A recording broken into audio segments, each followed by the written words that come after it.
Hello.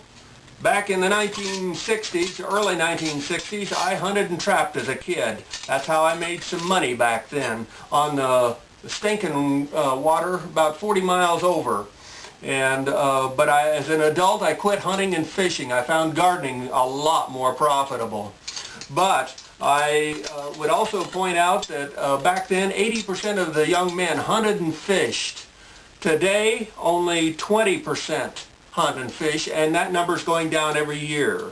Not because of the accidents that happen in hunting and fishing, but because of the heavy-handed laws of the state of Nebraska, and perhaps your state also, with no mercy given. I have many stories because I've run the candy truck for 27 years and people come in and tell me their sad stories. I'll give you one example. A boy went camping with his father, and the father allowed the boy for the first time ever to go down to the lake and fish all by himself. And he'd caught, within just a few casts, a fish, and he come bringing it up so proud he'd caught a fish. And just then a game warden come up there and he said, "Let me measure that fish." They measured the fish. It was a ½ inch too short. And so he was fined, the father and the son were fined $300 and given criminal records. And it's sad, but that's the game they do, no mercy to anyone. And I've heard dozens of stories that bad and even worse. I kid you not. I've even had a county sheriff tell me he would never go hunting. He said, for an example, he used duck hunting. He said, you can't tell when those ducks are way up there what kind of duck it is. You shoot the wrong kind of duck, you could lose your gun, be fined hundreds of dollars, and be given a criminal record for the rest of your life. And it doesn't just end there. Landowners, the land hogs are gobbled up all the land.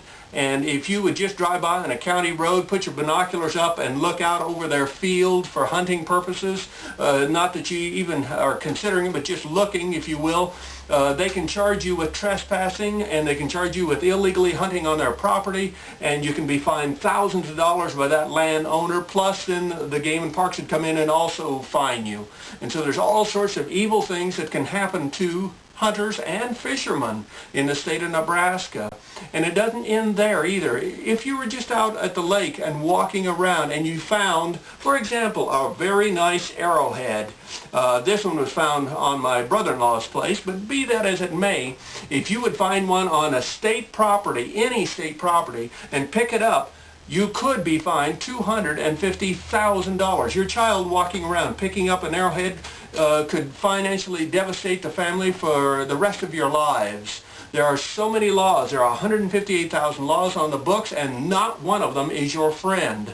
And so I just tell you to live in fear in the state of Nebraska, because many do that have been through this.